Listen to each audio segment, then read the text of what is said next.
मी सोडून आणलं आणि मला नंतर सगळी परिस्थिती त्याची माहीत झाली की त्यांनी किडनी का विकली। मी स्वतः पोलीस अधीक्षक चंद्रपूरला सर्वप्रथम फोन करून या संदर्भात सर्वकष चौकशी करण्यासाठी एक नाही 5 वेळा पोलीस अधीक्षकांना फोन केला। पोलीस अधीक्षकांनी टीम पाठवली आणि माझ्या सूचनेनुसारच ही सर्व कारवाई सुरू झालेली आहे आणि अनेक तरुण यामध्ये आता आहेत आणि अनेक तरुणांची किंवा शेतकऱ्यांची फसवणूक झाली आणि यामध्ये SIT स्थापन झाली। सत्य पुढे आलं पाहिजे।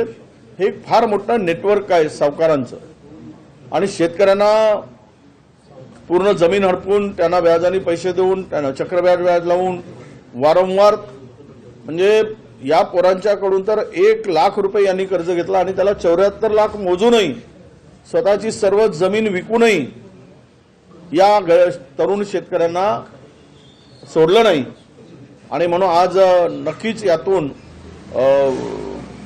जे SIT नेमली त्या SITच्या चौकशीच्या माध्यमातून सत्य बाहेर येईल।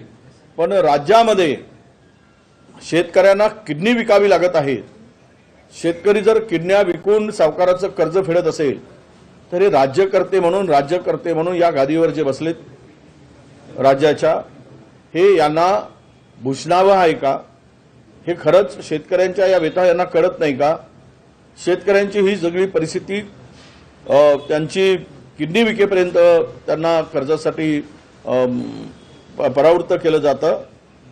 मला वाटतं त्याला ह्या सगळ्या परिस्थितीमध्ये एकूणच शेतकरी राज्यातील उद्ध्वस्त झालाय आणि महायुती म्हणून हे सरकार महाराष्ट्रात संपूर्ण शेतकऱ्यांना उद्ध्वस्त